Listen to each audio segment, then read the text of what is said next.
जय हिंद साथियों, आपका आपके चैनल पर स्वागत है। मेरे दोस्त, यह जो वीडियो है हिस्ट्री का क्लास है, इसमें पढ़ेंगे हम लोग हड़प्पा सभ्यता। यही same to same topic class 12th में एनसीईआरटी के बुक में ईंट मनके एवं अस्थियां नामक चैप्टर से यह उपलब्ध है। और यह जो वीडियो है वन शॉट वीडियो है, और इससे बाहर आपके एग्जाम में, चाहे आप कॉम्पिटिटिव एग्जाम के लिए देख रहे हो या चाहे क्लास 12th के लिए देख रहे हो, इससे बाहर एक भी क्वेश्चन नहीं जाने वाला है। तो आइए आज की क्लास को शुरुआत करते हैं। तो मेरे दोस्त, शुरुआत किया जाए तो सबसे पहले हम लोग समझने का प्रयास करेंगे, ध्यान दिया जाए और समझा जाए। आप ध्यान दीजिएगा कि सिंधु सभ्यता, आगे चलेंगे तो हम लोग समझेंगे कि सिंधु सभ्यता को हड़प्पा सभ्यता के नाम से भी जाना जाता है, वो अलग बातें हैं, नामकरण वगैरह हम लोग सीखेंगे आगे। लेकिन अभी मुख्य बात ये समझिए कि ये जो सिंधु सभ्यता है, इसकी सबसे पहले जानकारी चार्ल्स मैसन ने 1826 ईस्वी में नैरेटिव्स ऑफ जर्नीज में जानकारी दिया था। इसकी जानकारी सबसे पहले फिर इसी सभ्यता के बारे में थोड़ी बहुत चीजें और पता चली। कब? जब ब्रंटन बंधु बोले तो ये दो भाई थे, बंधु थे, और एक का नाम था जेम्स ब्रंटन और एक का नाम था विलियम ब्रंटन। यह एक प्रकार के मतलब अंग्रेजी ठेकेदार थे, और इनके ठेकेदारी में इनको मिला था लाहौर से मुल्तान के बीच रेलवे पटरी बिछाने के लिए पाकिस्तान में। ये रेलवे पटरी बिछा रहे थे, और रेलवे पटरी बिछाते वक्त वहां पर मिट्टी में दबी हुई कुछ ईंटें मिली, वहां पर दबी हुई ईंटें मिली। तो इनको लगा कि नॉर्मल ईंट है, और जब नॉर्मल ईंट लगा तो यह उन ईंटों को रेलवे की पटरी बिछाने में जो जहां पर काम यूज होने लायक था तो यूज कर लिया गया इनके द्वारा। लेकिन एक्चुअल वह ईंटें लगभग 5000 साल पहले की थी। इनको जानकारी नहीं हो पाया, तो ठीक है, बाद में पता चला इनको कि वह ईंटें जो हैं इतना समय पुराना था वगैरह वगैरह चीजें। उसके बाद एक बात ध्यान दीजिएगा, जब चार्ल्स मैसन ने 1826 में कह दिया था कि इसके आसपास, उन्होंने अनुमान लगा के कुछ चीजें एहसास किया था, तो उन्होंने कहा था कि इसके आसपास एक बहुत ही प्राचीन सभ्यता हुआ करती थी जो समाप्त हो चुकी है। तो इस बात को जानने के बाद इतिहास और पुरानी चीजों की खोजबीन के लिए काफी उत्सुक व्यक्ति अलेक्जेंडर कनिंघम वहां के आसपास जाकर जांच पड़ताल करने का प्रयास किए। जब वो कब 1853 से 1856 के बीच, लेकिन ये सफलता नहीं पा पाए कि वहां पर क्या चीजें हैं, क्या वगैरह, बहुत ज्यादा सफलता इनको नहीं मिला। हाँ, लेकिन एक बात का और ख्याल रखिएगा, अलेक्जेंडर कनिंघम जो व्यक्ति हैं, इन्हें भारतीय पुरातात्विक विभाग का जनक कहा जाने लगा। अब भारतीय पुरातात्विक विभाग का जनक क्या होता है, या भारतीय पुरातात्विक विभाग है क्या? तो देखिए, भारतीय पुरातात्विक विभाग जो है का मतलब है कि पहले तो समझिए पुरातत्व, तो जमीन के अंदर से वो सारी चीजें खनन करके प्राप्त करना, और उससे ये पता लगाना कि वह जो वस्तु है कितना साल पुराना है, इस चीज का पता लगाना ही पुरातत्व का काम होता है। और उससे जो भी सामग्री प्राप्त होता है उसे पुरातात्विक सामग्री कहते हैं। तो अलेक्जेंडर कनिंघम सबसे पहली बार खनन वगैरह करने का प्रयास किए, और पुरातत्व से संबंधित चीज जुड़े ये, और मतलब पुरातत्व विभाग से जुड़े ये, और भारत में पुरातत्व की स्थापना करने का प्रयास किया, ताकि यहां पर खोजे यहाँ पे कौन कौन सी सभ्यता प्राचीन समय में थी। तो इस वजह से अलेक्जेंडर कनिंघम को भारतीय पुरातात्विक विभाग का जनक कहा जाता है। या भारतीय पुरातत्व का जनक कहा जाता है। और आगे बढ़ते हैं और चीजों को समझने का प्रयास करते हैं। मैं आशा करता हूं कि चीजें समझ में आ रहा होगा आपको, चीजें ओके। आइए अगले टॉपिक की ओर बढ़ते हैं। तो मेरे दोस्त, मेरे भाई, एक बातें हम लोग समझेंगे आगे आगे की ओर, ख्याल रखिएगा। ओके, ध्यान देते हैं और चीजों को समझते हैं। इसके बाद 1921 में सर जॉन मार्शल के नेतृत्व में, ये सर जॉन मार्शल कौन है, थोड़ा सा समझ लीजिए। देखिए, अलेक्जेंडर कनिंघम जो है, जो भारत में पुरातत्व विभाग यानी पुरानी चीजों को खोजबीन के लिए एक विभाग का स्थापना किए थे, उस वक्त मतलब वो जो विभाग था उसी विभाग की ये सर जॉन मार्शल 1921 में प्रमुख थे। सर जॉन मार्शल उस समय भारतीय पुरातात्विक विभाग के प्रमुख थे। तो यही सर जॉन मार्शल जो हैं एक खनन कार्य शुरू किया।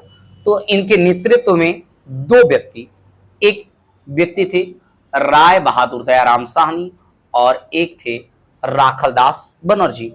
तो जॉन मार्शल के नेतृत्व में राय बहादुर साहनी के द्वारा हड़प्पा सभ्यता का जो है एक्चुअल खोज जो है इनके द्वारा किया गया। तो यदि आपसे पूछा जाए हड़प्पा सभ्यता की खोज किसने किया, तो राय बहादुर साहनी ने।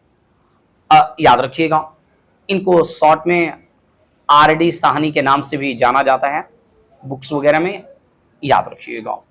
हाँ, राय बहादुर साहनी ने हड़प्पा सभ्यता का खोज कब किया, तो 1921 में। और एक बात और ध्यान दीजिएगा, राखलदास बनर्जी ने मोहनजोदड़ो का खोज किया। कब, 1922 में। 1922 में 1922 में किस चीज का, ये 22 है, ख्याल करिएगा, थोड़ा सा मोबाइल पे हाथों से लिखा नहीं पा रहे, बट इतना चीजें समझिएगा, कोई दिक्कत की बात नहीं है। 1922 में। अब ये कुछ बच्चों को दिक्कत है कि मोहनजोदड़ो क्या है, मोहनजोदड़ो क्या होता है। तो देखिए, जैसे ये हमारा भारत जो है, हमारी जो भारतीय सभ्यता है, एक्चुअल हड़प्पा सभ्यता आज जो पढ़ने, यह भी एक प्राचीन भारतीय सभ्यता ही। तो अभी की जो अभी के हिसाब से समझे तो ये भारतीय सभ्यता है। तो इस भारतीय सभ्यता के बहुत सारे प्रमुख नगर भी हैं अभी के, यदि दौरान देखी जाए तो मुंबई, कलकत्ता, चेन्नई। ठीक उसी तरीके से ये जो एक पूरा विस्तृत हड़प्पा सभ्यता था, उसके बहुत सारे मुख्य शहर थे। बहुत, जैसे आगे पढ़िएगा तो कालीबंगन, चुनहुदड़ो, मोहनजोदड़ो, तो उसी में से है ये एक मोहनजोदड़ो। तो याद रखिएगा, हड़प्पा सभ्यता का खोज राय बहादुर दयाराम साहनी ने और मोहनजोदड़ो की खोज राखलदास बनर्जी ने 1922 में। लेकिन ये दोनों किसके नेतृत्व में, तो सर जॉन मार्शल के नेतृत्व में। अब हम सभी को पढ़ना है काल निर्धारण की चीजें। ठीक है, हम सभी पढ़ेंगे, चीजों को समझेंगे। काल निर्धारण को समझने के लिए बातें आती हैं, चीजें समझते हैं। देखिए, यह जो सभ्यता है, इसका काल निर्धारण, देखिए काल निर्धारण कैसे हुआ। जो अलग अलग व्यक्ति हैं, अलग अलग इतिहासकार हैं, इसके बारे में अलग अलग विचार रखते हैं और अलग अलग विचार रखते हैं। क्या विचार रखते हैं, उन विचारों को भी हम लोग चर्चा करेंगे। और लेकिन एक बात का आप ख्याल करिएगा, एक छोटा सा एनसीईआरटी का जो पूरा पिक्चर ही है, मैंने आपके सामने इसको मैं आपको दिखा रहा हूं कि अलग अलग जो व्यक्ति हैं, इतिहासकार हैं, वह इस सभ्यता के बारे में अलग अलग काल निर्धारित करते हैं। काल निर्धारित का मतलब कि कब का है ये जो सभ्यता आज हम लोग पढ़ रहे हैं, ये कितना पुराना है या कब का है। तो अलग अलग लोग अलग अलग समय बतलाते हैं। हाँ, अब एक बात ध्यान दीजिएगा, चीजों को समझने का प्रयास कीजिएगा। देखिए, सर जॉन मार्शल जो हैं, इनके अनुसार यह सभ्यता 3250 ईस्वी से 2750 ईस्वी पूर्व का है। अब ईस्वी पूर्व जिनको नहीं समझ में आ रहा है ये क्या है, तो एक बात ध्यान दीजिए। देखिए, आज हम सभी जो भी हैं वर्तमान स्थिति में जो भी हैं, हम लोगों को पढ़ना लिखना आता है, लेकिन आप महसूस करिए, क्या हम सभी जब इस पृथ्वी पर आए होंगे एकदम प्रारंभिक दौर में, क्या हम लोगों को पढ़ना लिखना आता था? जी बिल्कुल नहीं। हम लोग जानवरों के जैसा अपना जीवन व्यतीत करते थे। हाँ, भले ही ये कहा जा सकता है कि आज भी मानव एक सामाजिक जानवर है, वो अलग बात है, राइट ना, सामाजिक जानवर। तो उस समय जब हम लोग जन्म लिए थे तो अपना जीवन जो है जानवरों के जैसा व्यतीत किया करते थे। उस समय हम लोग पढ़ना लिखना बिल्कुल नहीं जानते थे। फिर एक समय ऐसा आया कि जब हम लोग थोड़ा बहुत पढ़ना लिखना सीख गए, और एक समय ऐसा है, देखिएगा ध्यान से, 3 काल में बांट रहा हूं चीजें, यहां पर क्या है ध्यान से समझिएगा। एक समय पढ़ना लिखना तो जानते ही नहीं थे, तो उस समय को कहते हैं प्रागैतिहासिक काल। उस समय को क्या बोलते हैं? प्रागैतिहासिक काल। उसके बाद क्या आया? एक समय ऐसा आया कि जब हम लोग पढ़ना लिखना तो जान पाए, लेकिन वो पढ़ लिख कर क्या गए, आज तक हम लोग उन चीजों को पढ़ नहीं पाए।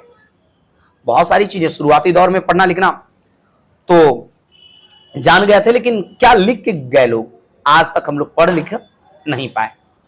तो उसको कहते हैं आद्य ऐतिहासिक काल। तो देखिए, जब पढ़ना लिखना जानते ही नहीं थे, उस काल को कहते हैं प्रागैतिहासिक काल।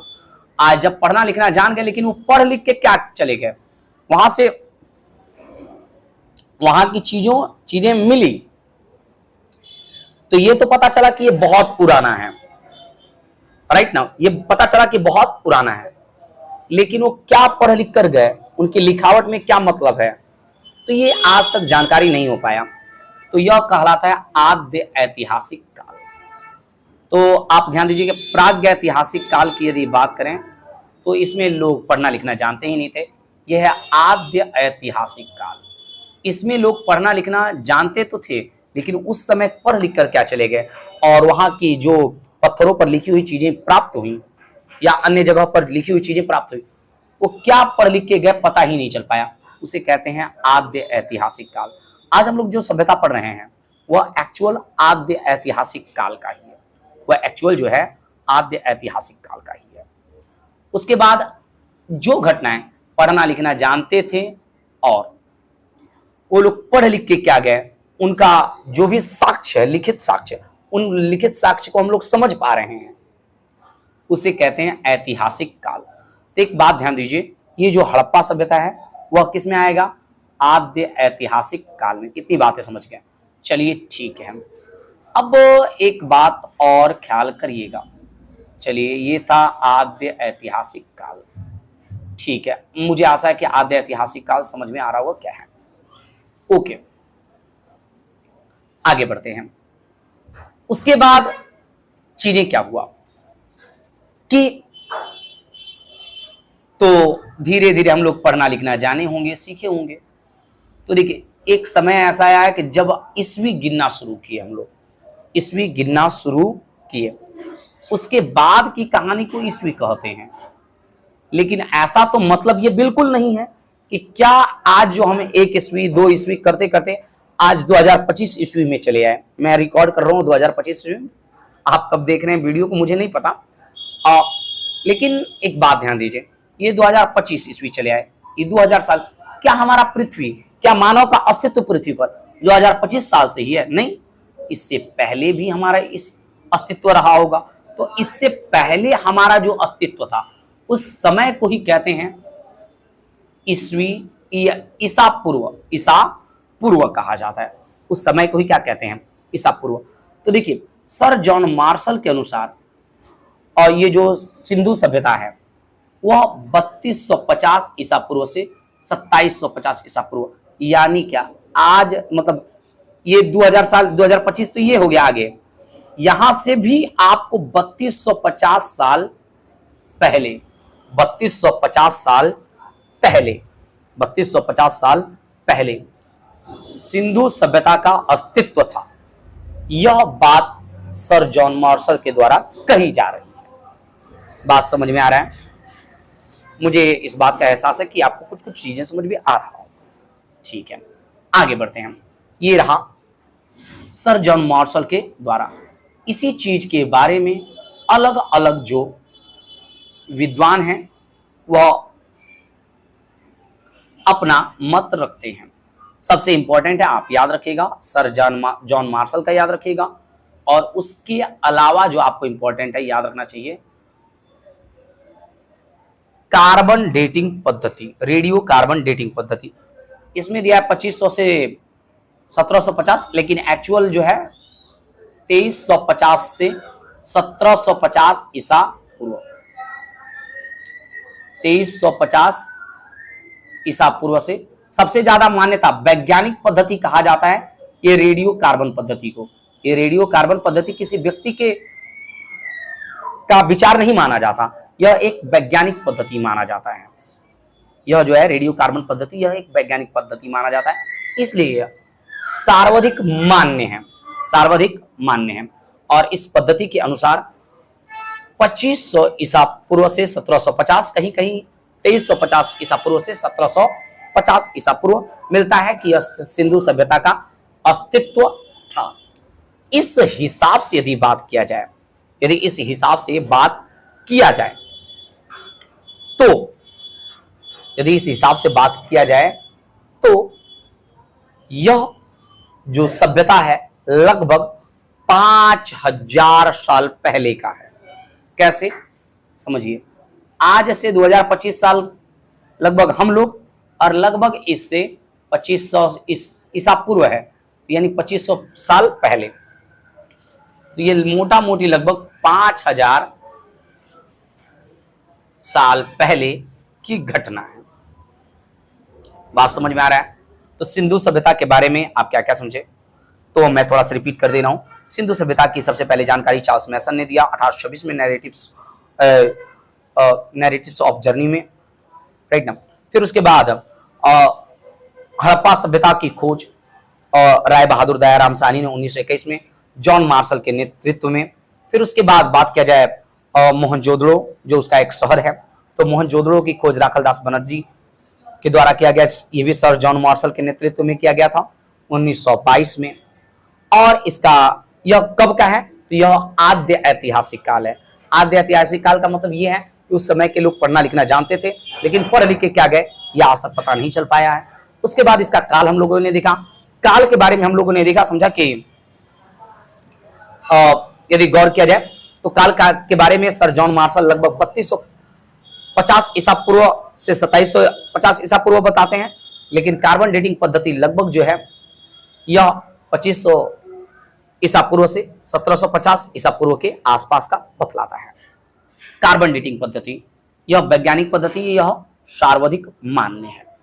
आगे बढ़ते हैं, थोड़ी सी बातें और समझ लेते हैं कि अब एक्चुअल कार्बन डेटिंग पद्धति है क्या। तो ध्यान दीजिएगा कार्बन डेटिंग पद्धति क्या है बबुआ।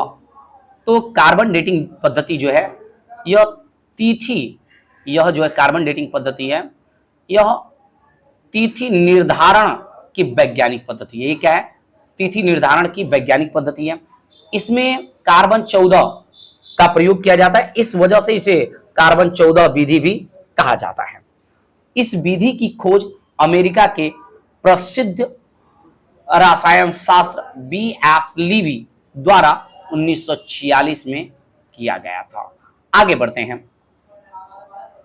कार्बन में यदि बात की जाए, नॉर्मल पहले बातें समझिए। जीवित वस्तु में C12 और C14 दोनों समान मात्रा में पाया जाता है, समान मात्रा में पाया जाता है। लेकिन मृत्यु तथा विनाश के बाद C12 तो स्थिर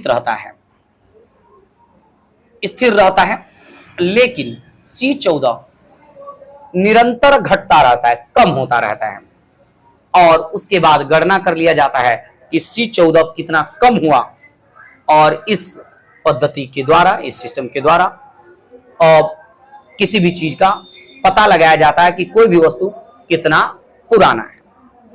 तो यदि एग्जाम में आता है कि कार्बन 14 विधि क्या है, तो लिखेगा कि यह विधि जो है तिथि निर्माण की एक विधि है, और इसका खोज लिवी के द्वारा किया गया था 1946 में, और जीवित वस्तु में C12 C14 दोनों बराबर मात्रा में होता है, लेकिन मृत्यु के बाद जीवित वस्तु में, लेकिन मृत्यु के बाद C12 तो स्थिर रहता है, लेकिन C14 धीरे धीरे कम होता चला जाता है, और यह देख लिया जाता है कि C14 कितना कम हुआ, उसके हिसाब से कैलकुलेट करके यह पता लगा दिया जाता है कि कोई भी वस्तु कितना पुराना है। आइए आगे बढ़ते हैं और चीजों को समझने का प्रयास करते हैं। हम लोग फिर अपने टॉपिक की ओर बढ़ते हैं थोड़ा सा। आइए ध्यान दिया जाए और चीजों को समझा जाए। बच्चे एक बात ध्यान दीजिएगा, मेरे दोस्त, मेरे भाई, और ख्याल करेंगे हम लोग। काल निर्धारण अभी हम लोग सीखे, तो सिंधु सभ्यता के बारे में जितनी भी जानकारी मिला, वे सारी जानकारी पुरातात्विक स्रोत के आधार पर इकट्ठा किया गया है। ये जितनी भी जानकारी है सब पुरातात्विक स्रोत के आधार पर इकट्ठा किया गया है।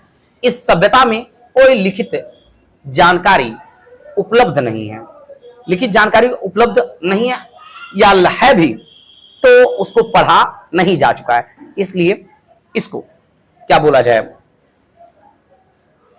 आद्य ऐतिहासिक काल में रखा जाता है, और इसलिए अलग अलग खोजकर्ता अलग अलग काल निर्धारित करते हैं। ओके, आगे बढ़ते हैं। सर जॉन मार्शल के द्वारा अभी आपने देखा कि 3250 से 2750 ईसा पूर्व के द्वारा बतलाया गया। कार्बन 14 पद्धति के द्वारा 2350 ईसा पूर्व से 1750, कहीं कहीं आप इसे 2500 ईसा पूर्व से 1750 ईसा पूर्व के बीच बताया जाता है। ओके, आगे बढ़ते हैं, चीजों को समझेंगे। आगे की कहानी है कि इसका नामकरण जो है, इसका नाम जो है, अगले स्थिति में हम लोग समझेंगे नामकरण। तो आइए इसे देखा जाए और समझा जाए। तो ए हीरो, ध्यान देना मेरे दोस्त, इसका नामकरण समझने का प्रयास करते हैं। नामकरण मतलब, इसका नामकरण का मतलब कि इसका नाम कैसे कैसे रखा गया है, नाम क्या है, क्यों है, इसी बात को हम लोग समझेंगे अभी फिलहाल। ओके, तो इस सभ्यता की के जितने भी प्रारंभिक स्थल थे वह सिंधु नदी और उसकी सहायक नदियों के आसपास खोजे गए थे, इसलिए इस सभ्यता को सिंधु सभ्यता कहा गया। ओके, बाद में यह देखा गया कि सरस्वती नदी के किनारे भी इस सभ्यता के बहुत सारे स्थल पाए गए हैं, तो इस वजह से इसका नाम सिंधु सरस्वती सभ्यता भी कहा जाने लगा इस सभ्यता की। आगे बढ़ते हैं। ओके, और यह हड़प्पा नामक जगह पर मिला था, इसलिए इसकी जो प्रारंभिक, इसलिए इसका नाम जो है हड़प्पा सभ्यता भी कहा गया। सर्वप्रथम 1921 में आपने पढ़ा सीखा कि दयाराम साहनी ने हड़प्पा सभ्यता की खुदाई की और जानकारी प्राप्त किया, इसलिए हड़प्पा नामक जगह पर हुआ था, इन्होंने किया, तो इसलिए इस सभ्यता को हड़प्पा सभ्यता के नाम से भी जाना गया। तो आपने देखा कि अधिकतम जगह सिंधु नदी और उसकी सहायक नदी के किनारे मिला, तो इसलिए इसका नाम सिंधु सभ्यता रख दिया गया। फिर देखा गया कि इसके जो स्थल हैं वह क्या बोला जाए, सरस्वती नदी के किनारे भी मिल रहे हैं, तो सिंधु सरस्वती सभ्यता कह दिया गया। फिर 1921 में जब राय बहादुर दयाराम साहनी ने हड़प्पा सभ्यता का खोज किया था, तो और हड़प्पा नामक जगह पर इस सभ्यता का खोज किया था, इस वजह से इसका नाम हड़प्पा रख दिया गया, इसलिए इसको हड़प्पा सभ्यता भी कहा जाता है। आइए आगे बढ़ते हैं और चीजों को समझते हैं। तो मेरे दोस्त, आगे की कहानी हम लोग समझेंगे और ध्यान दिया जाए और समझा जाए। विदेशी इतिहासकार सर जॉन मार्शल, व्हीलर और गार्डन चाइल्ड इत्यादि के अनुसार सिंधु सभ्यता के निर्माता सुमेरियन सभ्यता के लोग थे। अब यहां पर भी बातें समझते हैं। सुमेरियन सभ्यता क्या है? और सुमेरियन सभ्यता अभी आपको ईरान वगैरह वाला जो क्षेत्र है, और उस समय देखिए, ध्यान दीजिए, जब यह सभ्यता अस्तित्व में था तो उस समय लगभग 3 और भी सभ्यता प्राचीन स्थिति में, एक सुमेरियन सभ्यता, एक चीनी सभ्यता और एक हड़प्पा सभ्यता, ऐसी जो सभ्यताएं हैं अस्तित्व में थे। तो जॉन मार्शल, गार्डन चाइल्ड जैसे इतिहासकारों का कहना था कि ये जो हड़प्पा सभ्यता बसाया गया है वह सुमेरियन सभ्यता के लोगों के द्वारा ही बसाया गया है। ओके, लेकिन राखलदास बनर्जी के अनुसार सिंधु सभ्यता का निर्माण, राखलदास बनर्जी के द्वारा सिंधु सभ्यता का निर्माण द्रविड़ लोग थे। द्रविड़ लोग का मतलब ये क्या बोला जाए, दक्षिण भारत। अब भारत का नक्शा बनाइएगा तो मैं इस पे तो बहुत सटीक बना नहीं पाऊंगा। ये दक्षिण भारत के का जो हिस्सा है वहां के रहने वाले लोगों को द्रविड़ लोग कहा जाता है, सामान्य भाषा में, याद रखिए। तो उनका कहना था कि सिंधु सभ्यता का जो निर्माण है द्रविड़ लोगों ने किया था। अब आगे बढ़ते हैं, हम इसे मैप के द्वारा भी देखेंगे, राइट ना, बातें करेंगे। पहले थोड़ा थोड़ा चीजें सिस्टमेटिक चलते चले जाते हैं। हाँ, इस सभ्यता की यदि विशेषता बात की जाए तो यह सभ्यता, इसकी सबसे बड़ी विशेषता है नगरीय सभ्यता। इसकी सबसे बड़ी विशेषता क्या है? नगरीय सभ्यता। यह आद्य ऐतिहासिक काल का था और सिंधु सभ्यता के लोग कांसे का प्रयोग किया करते थे। कांसा एक मिश्र धातु है, जो टीन, ये टीन है, टीन और तांबे का होता है, तो कांसे का प्रयोग किया करते थे। इसलिए सिंधु सभ्यता को कांस्य युगीन सभ्यता भी कहा जाता है। सिंधु सभ्यता को कांस्य युगीन सभ्यता भी कहा जाता है। आगे बढ़ते हैं और चीजों को समझने का प्रयास करते हैं। अंत तक ध्यान देते रहिएगा और आपको बहुत सारी चीजें समझ में आता चला जाएगा। और ध्यान दीजिएगा आप लोग। ओके, सिंधु सभ्यता के लिखित साक्ष्य मौजूद हैं, लेकिन उसको अभी तक पढ़ा नहीं जा सका है। इसलिए सिंधु सभ्यता को आद्य ऐतिहासिक सभ्यता भी कहा जाता है, जैसा कि आपने देखा और समझा थोड़ा देर पहले मेरे द्वारा। सिंधु सभ्यता की खुदाई में कोई भी ऐसा औजार नहीं मिला है जो युद्ध में इस्तेमाल किया जाता है। इससे यह अनुमान लगाया जाता है कि यहाँ के लोग शांति प्रिय थे। इस वजह से इस सभ्यता को शांति प्रिय सभ्यता के नाम से भी जाना जाता था। यह सभ्यता नगरीय सभ्यता के साथ साथ व्यापार प्रधान सभ्यता के रूप में भी जाना जाता है। व्यापार यानी यह सभ्यता यह सभ्यता जो है व्यापार पर आधारित था। यहां पर व्यापार किया जाता था। ओके, आगे बढ़ते हैं। सिंधु घाटी सभ्यता का क्षेत्र बहुत ही अधिक था, इसलिए इसे विस्तृत सभ्यता के नाम से भी जाना जाता है। आइए आगे बढ़ते हैं और चीजों को समझने का प्रयास करते हैं। मेरे दोस्त, एक बात का ख्याल रखिएगा।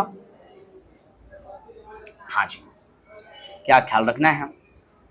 हाँ मेरे भाई, अब आगे बढ़ते हैं और चीजों को थोड़ा थोड़ा समझते चले जाएंगे। अब देखिए, व्हीलर, अभी आप थोड़ा देर पहले देखे, व्हीलर ने कहा कि ये जो सिंधु सभ्यता यहाँ पर बसा हुआ है वह किसके द्वारा बसाया गया? सुमेरियन सभ्यता के लोगों के द्वारा। इसलिए व्हीलर ने हड़प्पा सभ्यता को सुमेरियन सभ्यता का उपनिवेश भी कहा था। उपनिवेश कहा था। यदि आपसे पूछा जाए कि किसने हड़प्पा सभ्यता को सुमेरियन सभ्यता का उपनिवेश कहा था, तो व्हीलर, याद रखिएगा। जॉन मार्शल ने सबसे पहले सिंधु घाटी सभ्यता का प्रयोग किया था। यदि ये कहा जाए कि सिंधु घाटी सभ्यता का प्रयोग सबसे पहले किसने किया था, सिंधु घाटी सभ्यता का प्रयोग सबसे पहले किसने किया था, तो सिंधु घाटी सभ्यता का प्रयोग सबसे पहले जॉन मार्शल ने किया था। सिंधु सभ्यता की लिपि कैसी थी? तो सिंधु सभ्यता की लिपि चित्रात्मक थी। उस मतलब लिपि जो है लिखने की कला, लिखते हैं यानी लिपते हैं, लिखन, जैसे हम लोग आज हिंदी लिख रहे हैं, वो क्या है, एक देवनागरी लिपि है। ठीक उसी तरीके से उस समय की जो लिपि थी वह भाव चित्रात्मक थी। कैसी लिपि थी? भाव चित्रात्मक, यानी उसमें चित्रों के द्वारा ही भाव को प्रकट किया जाता था। और ऐसा, क्योंकि आप आगे मैं कुछ दिखाऊंगा तो उसे उस चीज से यह आइडिया लग जाएगा। उस समय की जो लिपि थी भाव चित्रात्मक थी।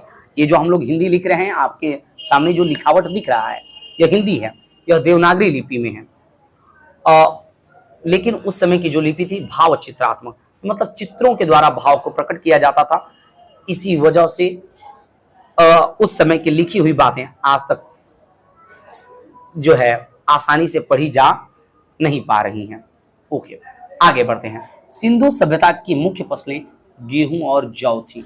इस बातों का ख्याल आप रखिएगा।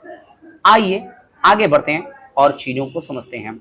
सिंधु सभ्यता के बारे में विस्तार समझते हैं कि सिंधु सभ्यता कहां तक फैला हुआ था, और भी इसका मैपिंग हम लोग देखेंगे।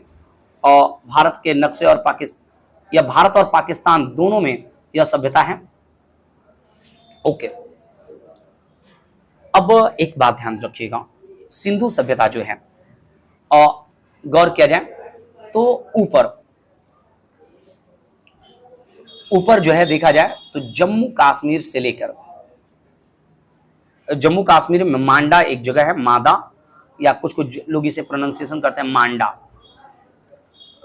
ओके, जम्मू कश्मीर में उत्तर से लेकर दक्षिण में महाराष्ट्र के दाइमाबाद तक, और इधर आपको क्या बोला जाए, पूरब में उत्तर प्रदेश से लेकर पश्चिम में पाकिस्तान के सुतकांगे डोर तक यह सभ्यता उपस्थित था। ओके, आगे बढ़ते हैं, चीजों को समझने का प्रयास करते हैं। इस सभ्यता के बारे में आपने इतनी बातें देखा। ओके, इसे आप याद कैसे रख सकते हैं? इसकी चौहदी कई बार एग्जाम में पूछा जाता है कि सिंधु सभ्यता का उत्तरी भाग जो है वो कहां तक है। तो उत्तरी भाग जम्मू कश्मीर के मांडा नामक जगह पर तक है, और पूरब में कहां तक है, आलमगीरपुर उत्तर प्रदेश तक है। तो इसे याद कैसे रखा जाए? इसका एक जुगाड़ है, इसे याद रखिएगा, न्यूज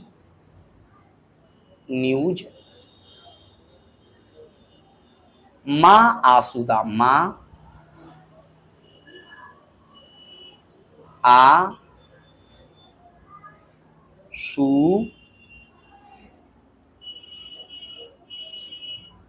दा। अब ये ट्रिक से आप इसकी चौहदी, इसका विस्तार आप याद रख सकते हैं। एन का मतलब नॉर्थ में मां से मांडा तक फैला था जम्मू कश्मीर में। ईस्ट में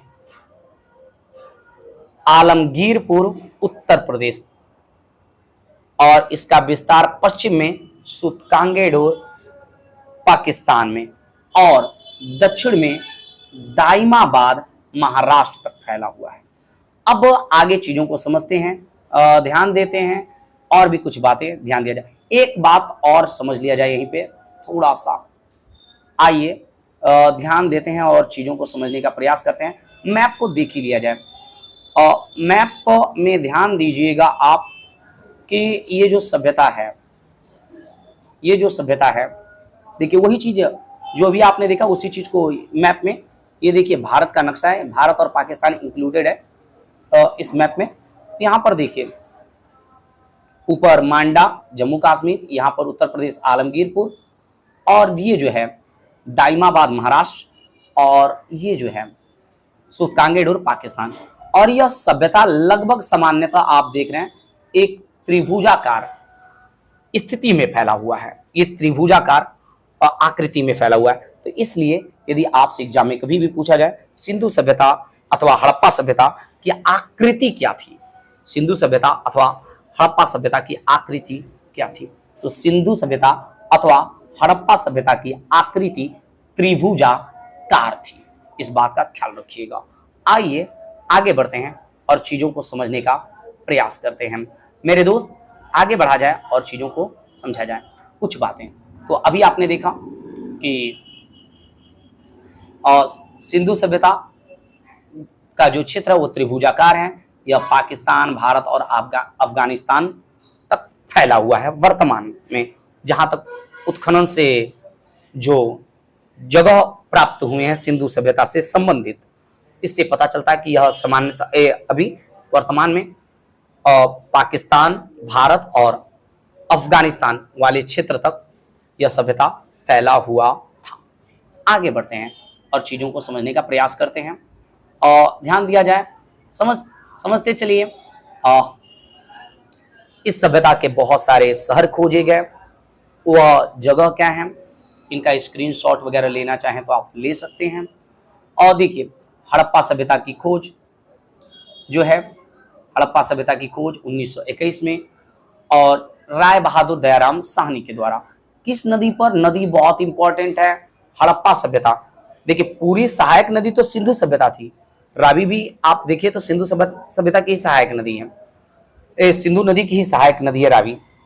तो हड़प्पा यदि देखा जाए, मुख्य रूप से जो हड़प्पा पूरा सभ्यता है, हड़प्पा नाम से एक वहां पे एक शहर भी है, मतलब था, है मतलब कहने का मतलब ये समझिएगा उस समय की बात है। तो ये हड़प्पा जो है किस नदी के किनारे स्थित है? रावी नदी के किनारे। मोहनजोदड़ो किस नदी के किनारे? सिंधु नदी के किनारे। किसके द्वारा उत्खनन किया गया? राखल दास बनर्जी के द्वारा। कब? तो 1922 में। ये दो तो ऊपर वाले इंपॉर्टेंट है। आप नीचे वाला 2-3 याद रखना चाहें, वर्ष और उत्खनन करता तो और अच्छी बात होगी। नहीं याद है तो ज्यादा कोई दिक्कत की बात नहीं है, लेकिन हाँ, इनके नदियों का नाम जरूर याद रखिएगा। चुनहुदड़ो किस नदी के किनारे है? तो सिंधु नदी के किनारे। कालीबंगन किस नदी के किनारे है? तो कालीबंगन घग्गर नदी के किनारे। और यह वर्तमान में राजस्थान के हनुमानगढ़ जिला में स्थित है। फिर उसके बाद एक जगह है, एक शहर है कोटदीजी, यह भी सिंधु नदी के किनारे है। आइए आगे बढ़ते हैं और चीजों को समझते हैं।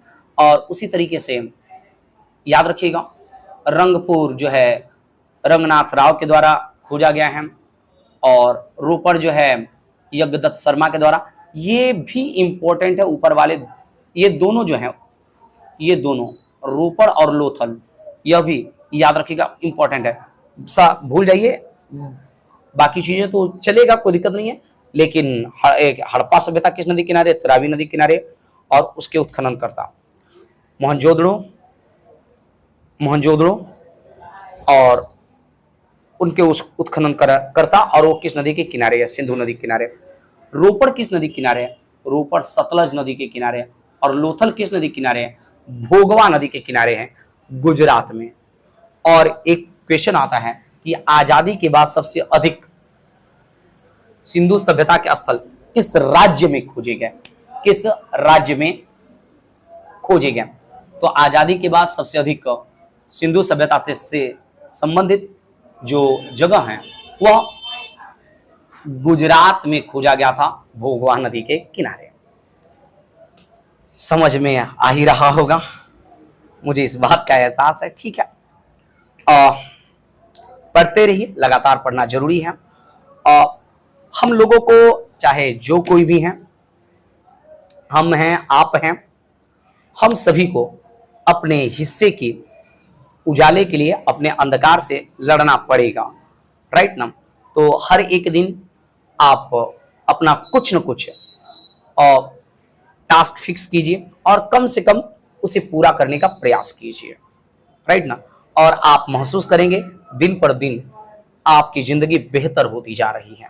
तो आप रेगुलर छोटा सा ही आप क्या बोला जाए, अपना टास्क फिक्स करें, लेकिन उसे पूरा करने में आप पूरा दिन लगाएं, कोशिश करें, राइट ना?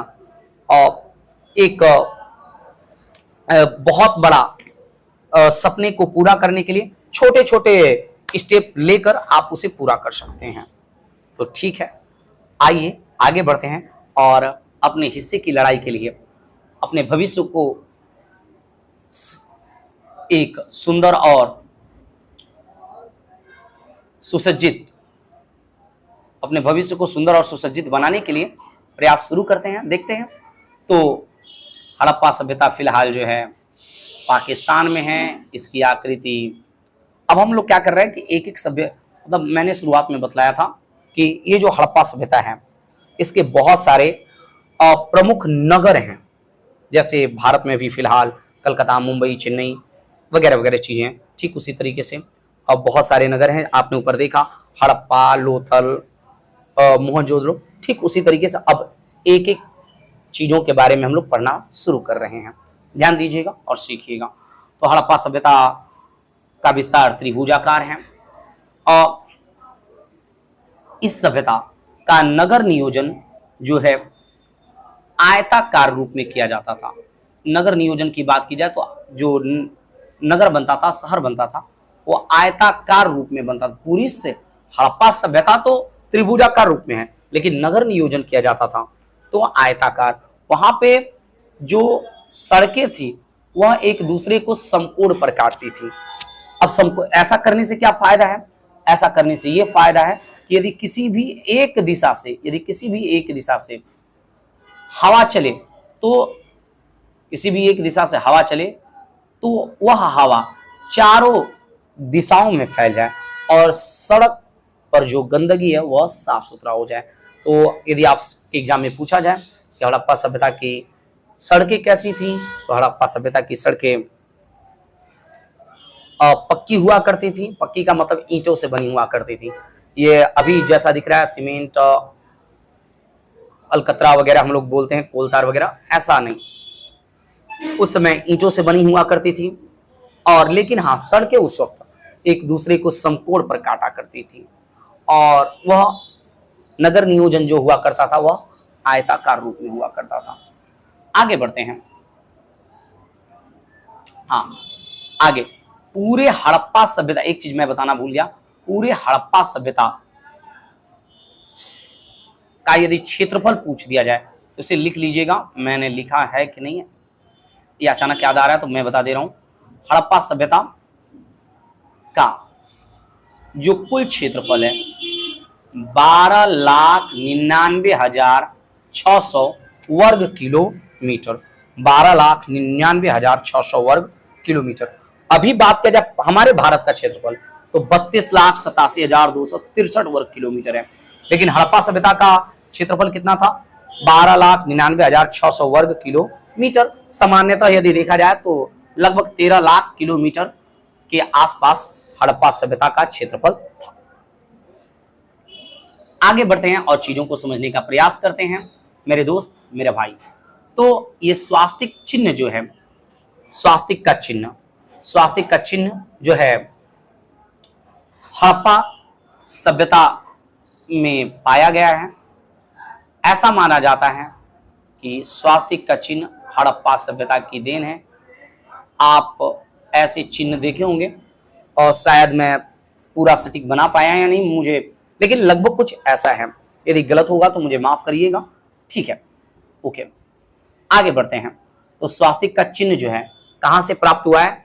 तो हड़प्पा सभ्यता से प्राप्त हुआ है। हड़प्पा सभ्यता में मोहरों का उपयोग होता था और जिस पर एक श्रृंगी पशु का चित्र होता था। आप मोहनजोदड़ो नामक मूवी देखेंगे तो एक श्रृंगी पशु उसमें दिखाया गया है। आप मोहनजोदड़ो मूवी देख सकते हैं इस सभ्यता को और भी ज्यादा डिटेल से एहसास करने के लिए, समझने के लिए। हड़प्पा सभ्यता का सर्वाधिक स्थल भारत में गुजरात में खोजा गया है। अभी आपने थोड़ा देर पहले समझा आजादी की बात। ओके, हड़प्पा सभ्यता यदि पूछा जाए कि स्वतंत्रता के बाद सबसे अधिक हड़प्पा स्थल जो है भारत में सबसे अधिक कहां पर खोजे गए? तो गुजरात में। आइए आगे बढ़ते हैं और चीजों को समझते हैं। हाँ जी, उसी का एक शहर था मोहनजोदड़ो। मोहनजोदड़ो को मुर्दों का टीला या मृतकों का टीला कहा जाता था, मृतकों का टीला। और यहां से एक नर्तकी की कांस्य की मूर्ति प्राप्त हुई। हड़प्पा सभ्यता का एक शहर है मोहनजोदड़ो, वहां से कांस्य की नर्तकी की मूर्ति प्राप्त हुई है। तो इस बात से यह एहसास है कि वहां के लोग नृत्य करना जानते थे। सिंधु सभ्यता की सबसे बड़ी इमारत अन्नागार, जहां पर अन्न रखा जाता था, मोहनजोदड़ो से प्राप्त हुआ है। मोहनजोदड़ो नामक जगह से वहां से एक अन्नागार प्राप्त हुआ है। सबसे बड़ा इमारत जो था अभी तक मिला है। मोहनजोदड़ो में ही एक बृहत स्नानागार यानी कहा जाए तो आज के हिसाब से स्विमिंग पूल पाया गया है, तालाब कह लीजिए, उसका लंबाई चौड़ाई ऊंचाई क्रमशः ऐसा था, ऊंचाई की जगह पर गहराई कह सकते हैं, राइट ना। ओके, उसकी विमाएं कुछ ऐसी थी। ओके, तो यदि बात किया जाए तो कांस्य की नर्तकी की मूर्ति कहां से प्राप्त हुई है, तो मोहनजोदड़ो से।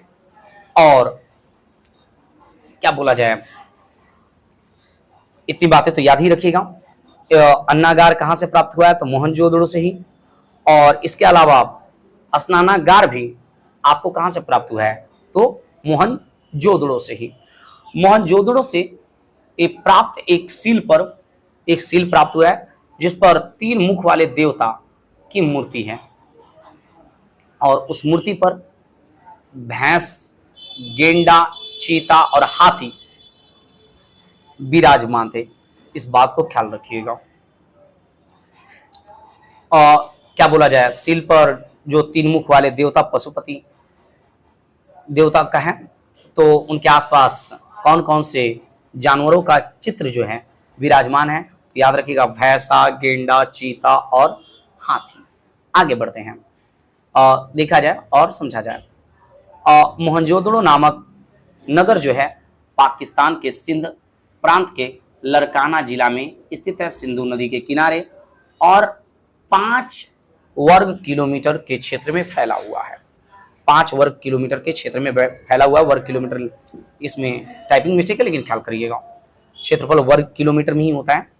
पूरे हड़प्पा सभ्यता का बात किया जाए तो 12,99,600 वर्ग किलोमीटर। तो उसका एक छोटा सा जो शहर है मोहनजोदड़ो, वो कितने में फैला था, यह लगभग उस सभ्यता का सबसे विकसित शहरों में से एक था। तो वह 5 वर्ग किलोमीटर में फैला था। आइए आगे बढ़ते हैं और चीजों को ध्यान देते हैं। उसका एक शहर है कालीबंगन। कालीबंगन का अर्थ होता है काली रंग की चूड़ियां। इसका नाम कालीबंगन फिलहाल इसलिए पड़ा क्योंकि वहां से काले रंग की चूड़ियां प्राप्त हुई हैं, और यह फिलहाल राजस्थान में घग्गर नदी के तट पर खोजा गया है, राइट ना, याद रखिएगा। कालीबंगन से अलंकृत ईंटों का साक्ष्य मिला है। यदि आपसे पूछा जाए कि अलंकृत ईंटें कहां से प्राप्त हुई हैं, तो कालीबंगन से ही प्राप्त हुई हैं अलंकृत ईंटें। ओके, मैं आशा करता हूं समझ में आ रहा होगा, ये बातें याद रखिएगा। अलंकृत ईंटें कहां से प्राप्त हुई हैं, तो कालीबंगन से।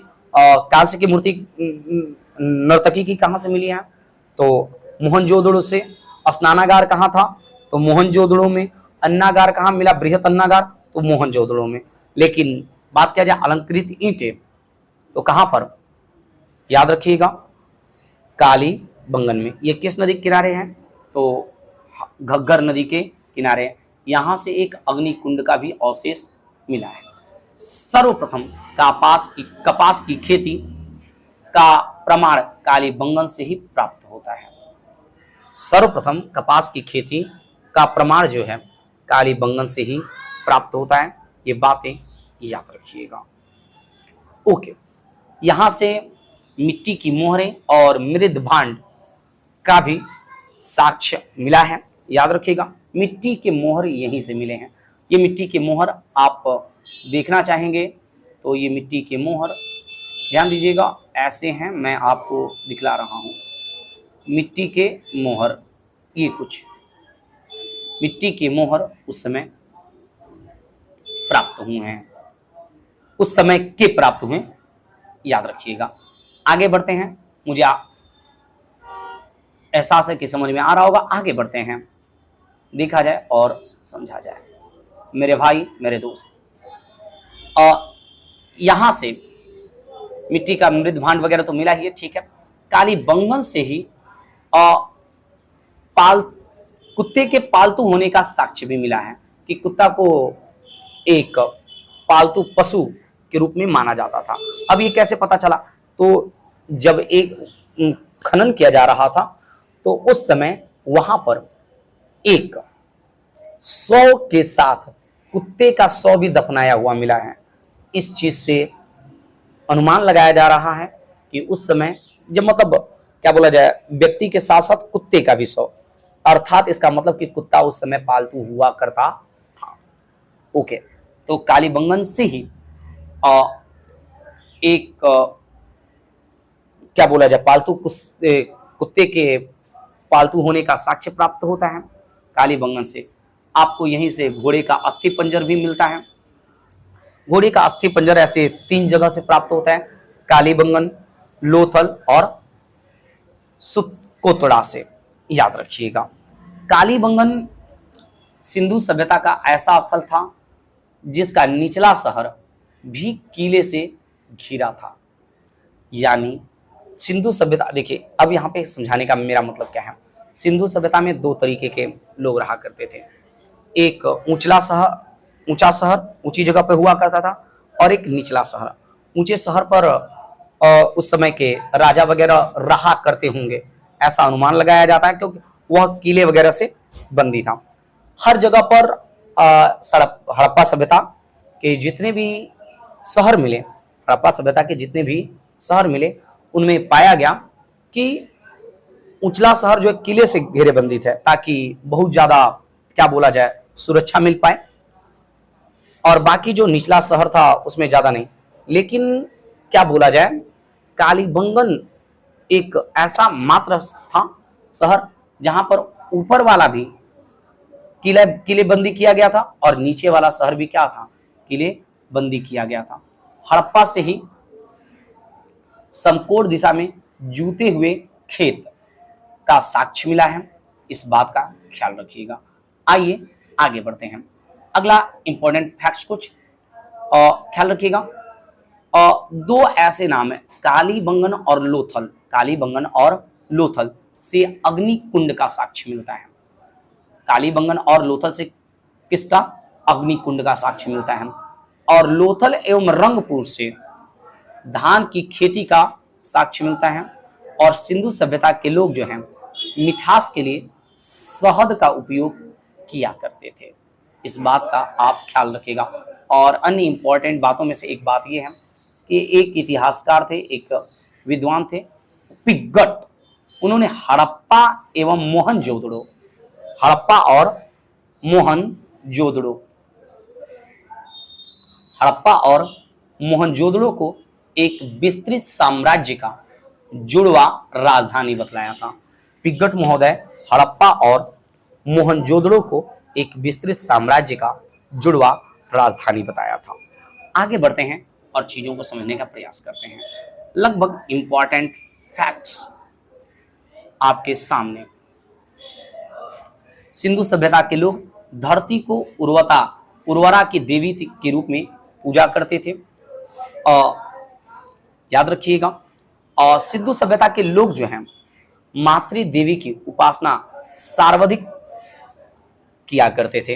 अर्थात वहां पर मातृ मतलब देवता में, मतलब देवता जो हैं, एक देवी और एक देवता, मतलब जो देवता लोग होते हैं क्या बोलते हैं, पुरुष, और एक देवता जो स्त्री होती हैं। तो उसमें स्त्री जो देवता होती हैं मातृ देवी, उन्हें ही कहा जाता है, याद रखिएगा। तो सिंधु सभ्यता के लोग मातृ देवी का जो है उपासना ज्यादा किया करते थे, पूजा पाठ ज्यादा किया करते थे। देवी लोग का, देवता लोग का थोड़ा सा कम था, जिस हिसाब से वहां से साक्ष्य मिला है। और इस हिसाब से यह भी अनुमान लगाया जाता है कि वहां का समाज जो है मातृ सत्तात्मक है। मातृ सत्तात्मक का मतलब कि महत्वपूर्ण निर्णय जो परिवार का है वह उस समय माता लिया करती थी। अभी का समाज हमारा माना जाता है कि पितृ सत्तात्मक है।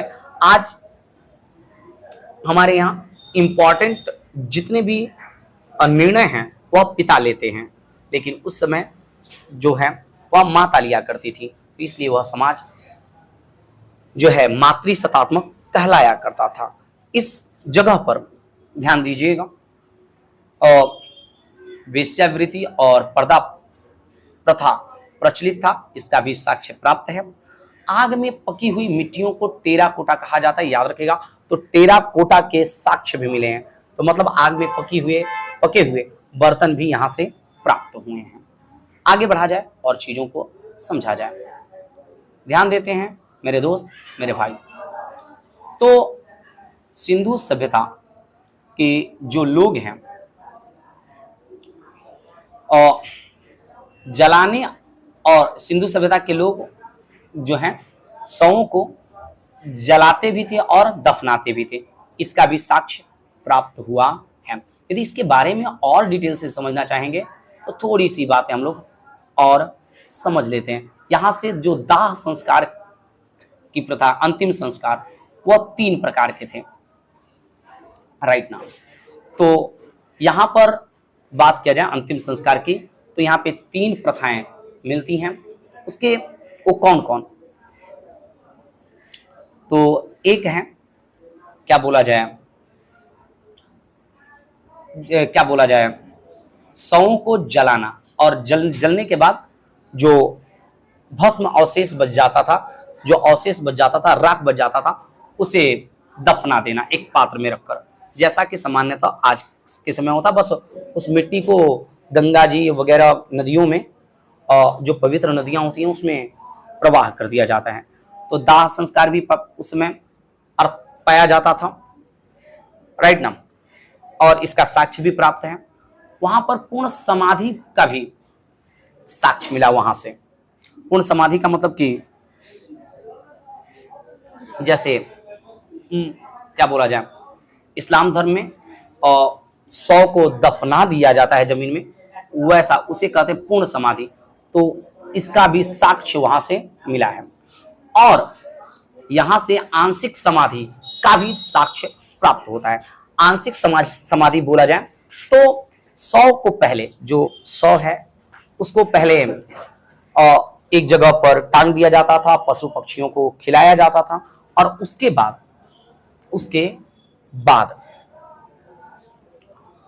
बाद जो हड्डियां बच जाती थी उसको दफना दिया जाता था। यह सामान्यतः अभी पारसी धर्म में यह देखा जाता है। तो सिंधु सभ्यता में यह तीनों चीज देखने को मिला है अंतिम संस्कार के रूप में। इसका साक्ष्य मिला है। सिंधु सभ्यता के लोग शवों को जलाते भी थे, सिंधु सभ्यता के लोग शवों को दफनाते भी थे, और सिंधु सभ्यता के लोग शवों को पहले पशु पक्षियों को दे देते थे, जो हड्डियां वगैरह बच जाता था उसको दफना देते थे। यह 3 चीजें भी वहां से, यह 3 तरीके का साक्ष्य वहां से प्राप्त हुआ है। आगे बढ़ते हैं, चीजों को समझते हैं। एक इंपॉर्टेंट बात आगे समझते हैं। हाँ जी, ध्यान दीजिएगा और चीजों को समझने का प्रयास करिएगा।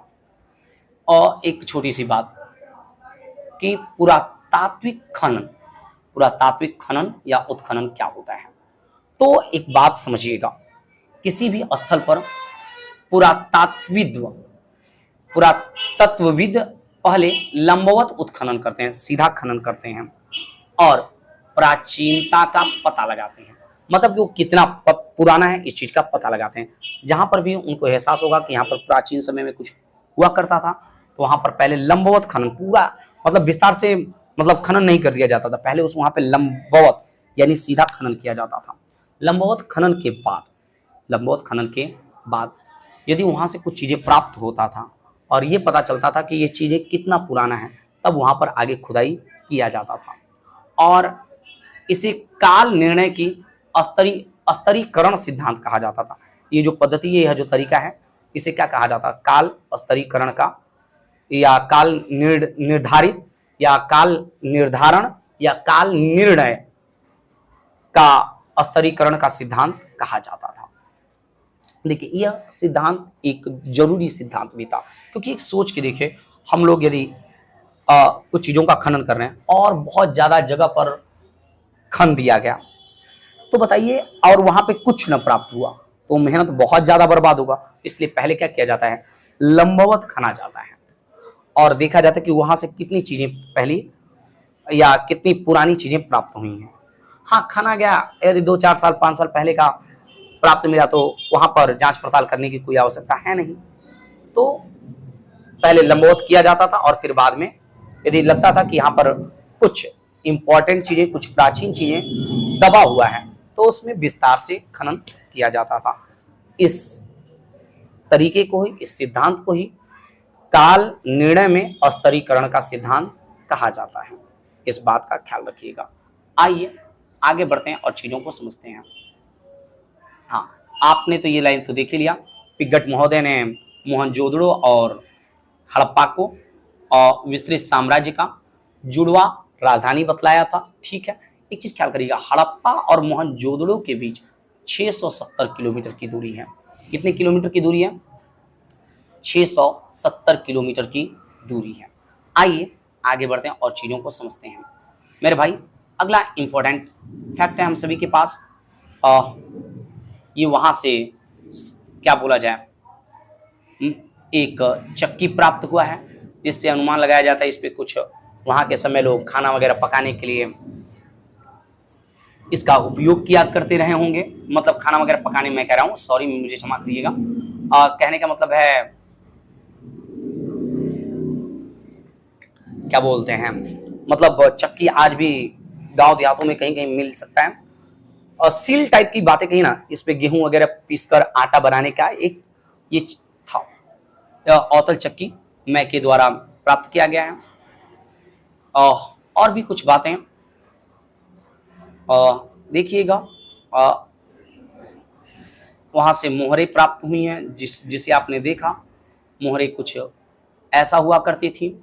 उसके बाद आप वहां से पकी मीट की से बना हुआ एक जानवर का चित्र भी आप वहां से मिला है। तो आप ये समझ पा रहे हैं कि वहां के लोग चित्रकला से संबंधित बातें भी जानते थे। आगे की बातें, वहां से जो है कि मोहनजोदड़ो से एक मनुष्य की मूर्ति भी मिली है, राइट नहीं, कुछ मूर्ति ऐसा था। वहां से नर्तकी की जो मूर्ति मिली थी वह कुछ ऐसी थी, नर्तकी की नग्न, और नर्तकी की मूर्ति भी यही थी लगभग। तो मैं आशा करता हूं कि चीजें समझ में आया होगा।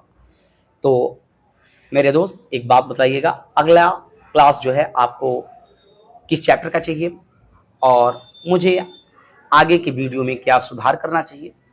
और ठीक है, मैं अपने ऊपर से कोशिश करूंगा कि जितना बेहतरीन हो सके मैं आपको समझा पाऊँ और आप यहाँ तक आए समझे।